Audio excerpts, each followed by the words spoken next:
So I can't really believe I'm saying this, but we are already halfway through 2020.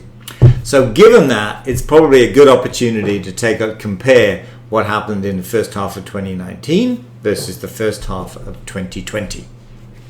Hi everybody, it's Marcus Collins of the MA Properties Online team with your Arlington market update for January through June 2020. So let's take a look at the numbers.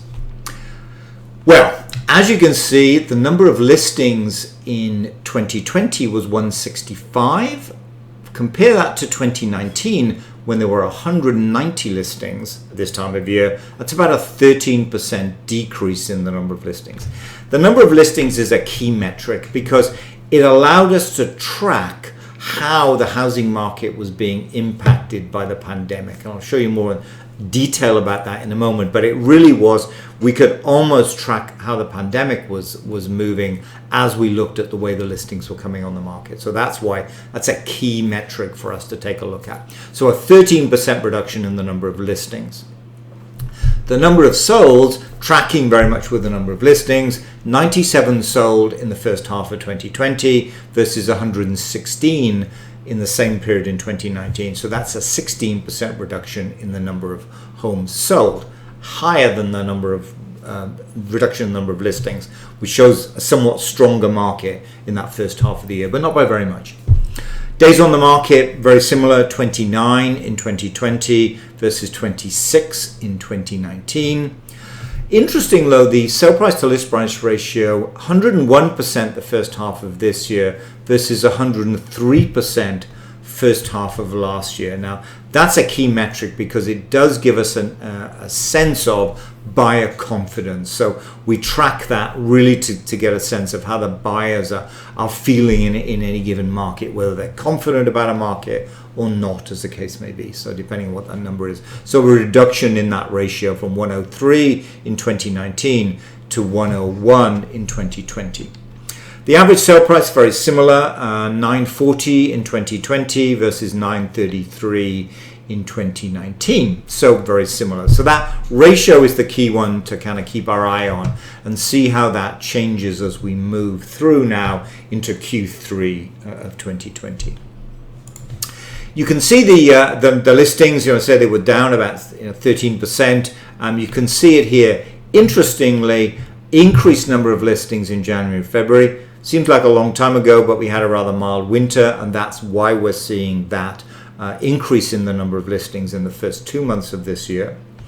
About the same in the first half of March, but then the second half of March really was when we saw the impact of the pandemic, and that's why I split March first half and second half. That continued into April, and we saw even now a slight reduction in the number of listings in May and June, but getting back to parity. You can see this a little clearer if I show you the cumulatives. Here they are. The blue line is 2019, the orange line is 2020. As you can see, till about early March, 2020 was tracking ahead of 2019. Then we saw the dip in the number of listings as the pandemic took hold in that March and April timeframe, and now they're both rising steadily. The sum total is that we're about 20 listings behind where we would expect to be if we were on the same numbers as 2019. So only about 20 listings behind, not very much. What does that mean in terms of the rest of 2020? So here's the projections really for listings. Now we're really getting back to normal. We will see a reduction in July and August as we normally do. Then we'll see that rise in September, the so-called fall market, and then it will drop off in October, November, December. So very much going back to business as usual for the rest of 2020 in terms of the number of listings. So kind of summarizing that, the predictions were really as we predicted. The COVID predictions were really as we predicted. We did see an increase in the number of listings in May and June. Not as much as we probably would have expected. although May was better than we had expected, and June about the same. Sum total, though, we're about 20 listings behind, but that's really a consequence of a lot more homes coming on the market in that January and February. That's why we're only 20 listings behind. If it wasn't for that increase in January and February, we would probably be much, much further. So as I see it, we are tending more to a balanced market of 13% reduction in the available inventory, days on the market about the same, and really no increase in the average sale price.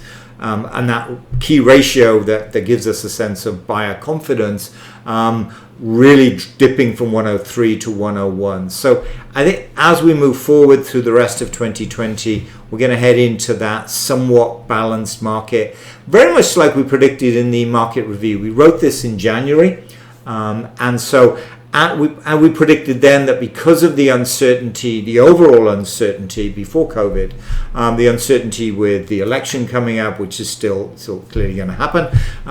So all of that uncertainty in the market, we felt meant we were heading towards that more balanced market in Arlington, and that's how it's going to play out. Our predictions for the rest of 2020, that's how it's going to play out. So that was a quick synopsis of what's going on in the Arlington market. We're going to do a lot more detail in our virtual seminar, which is coming up very soon. On July the 7th, we have a focus on the Lexington market, and then July the 8th, we will focus on the Arlington market. We'll cover the current market conditions in a lot more detail, give our predictions for the rest of 2020 and then for 2021, so kind of and beyond. And then what does selling look like in 2020? Specifically, this change from the traditional world of open houses, for example, to this more virtual buying and selling process. So we have a lot of details to tell you about what buying and selling looks like, while we're still within this, and clearly we are still within this. So that's kind of, if any of you have an interest in kind of how it's affecting the housing market in terms of the sheer logistics of it, that we'll cover that in a great deal of detail in the seminar. We stream it on Facebook, YouTube, and Twitch. Say July the 7th, focus on Lexington. July the 8th, a focus on Arlington. 6:30 to 8:30, we're online. We also record it, so it's available afterwards to take a look at. So that's really it. Thanks for watching. That's kind of our Arlington market update for first half of 2020. As I say, I can't really believe we're already halfway through the year. So I will see you again next month, where we'll take a look at what July has brought in terms of the housing market in Arlington. So with that, I'll say goodbye.